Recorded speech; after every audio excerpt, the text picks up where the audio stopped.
He's only going to pay interest on the house. Now, how can you have a loan like that? That's crazy. I mean, that was for wealthy folks to deal with those the adjustable rate mortgage. You wasn't supposed to live in a house for 5 years because you was moving there for a corporation. Say you moved here from New York. You stayed here 5 years. You bought a house and you just sold it.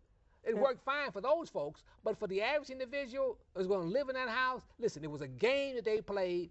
They lost because the market crashed because the people couldn't afford to pay the mortgages. And when Bear Stearns fell last year, that was the 5th largest financial firm that fell. Now, you know, on Wall Street, these kind of firms don't fall, but that was the 5th. And they said, oh, everything's contained. It's not contagious. Oh, it's just going to be right with them. It's just because of their little, you know, indiscretions. Now, all these banks are falling. You know that 12 banks has fallen in 2008, and you don't hear about it on the news. Now, we heard about Indy Bank in June, July, and that was a pretty big bank, and you saw those people in trying to get their money out the bank in California. Get gold, right? In California, right. They were sitting in line, right. They should have got some gold, and they wouldn't have been in line. But they didn't, and now every Friday since then, banks have been falling that you don't hear about on the nightly news. And this last bank, this one that just fell, the 19th, right when Lehman Brothers was going bankrupt, because Lehman Brothers is the 4th largest banking firm.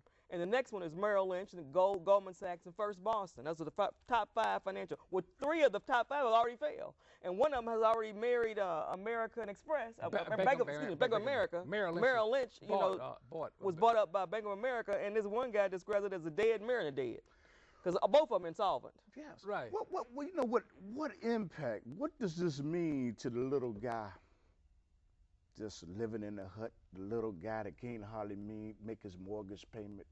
What does this mean to the little guy? What it means to the little guy, listen, they don't have, let's say it's 700, well, let's look at it. The bailout of Fannie and Freddie. Fannie and Freddie are 2 GSEs. That's government-sponsored enterprise. In other words, they own half the mortgages in the country. The total mortgages of America is $12 trillion. So Fannie and Freddie owns half of that. So we nationalize that in order to bail them out. That's going to cost us initially $200 billion just to get them solvent. Yes. Then we bail out AIG. That's the American International Group. That's another $80 billion. That's $280. Now they're talking about another $750 billion, which is really conservative. Now, what does this mean to the guy in the street? Listen, they don't have $200 billion. They don't have $1 trillion in the bank account. The largest surplus that they have available on a yearly basis is Social Security, and they steal that to pay the general revenue. The reserve notes that we got here, they will be utterly worthless. Here's a $5 bill here. Just take a good look at it. The bank is supposed to back that, though, right? It's not backed by silver. This is a Federal Reserve note. But as they go into debt more and more, and they sell, more and more financially. In other words, how they get $750 trillion? They gotta print up more money. And like Indy Bank, when Indy Bank fell in June, July, it took like 10%. 20%. Okay, excuse me, 20% of all the FDIC's reserves. And FDIC said that we have 90 banks on our list that we think are going to fail. Indy Bank wasn't one of them, and they already took 20% of the FDIC money. They only have 51 trillion. 51 billion. Excuse me, 51 billion is what the FDIC had. And when Indy Bank fell, it took 20% of that reserve.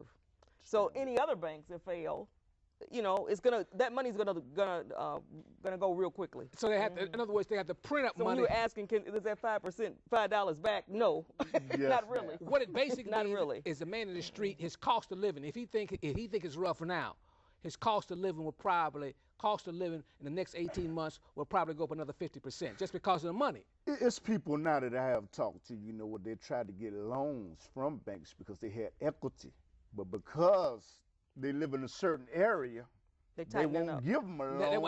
They won't give them a loan. That's right. They're tightening the standards. They're not. Banks are not giving any loans to any type of real estate this time, even the corporations, because they are afraid that the loan that they give to these real estate as collateral, that they will fall in value. You know what? The government can bail out corporate America, but they refuse to bail out somebody that's on the fringe of losing their home. Well, see, you got to feel that these are large banks. Can't catch up with a payment. What do they do?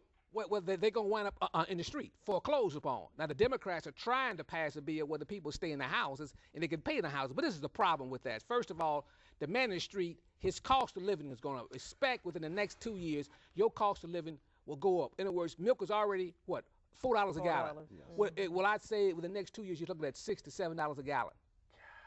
Food will go up. You will find things in smaller packages, same price. I'll tell you this, by the time, if Obama gets in, you're probably having food riots in this country because the cost of living will get so crazy, people will be working, they'll be working poor.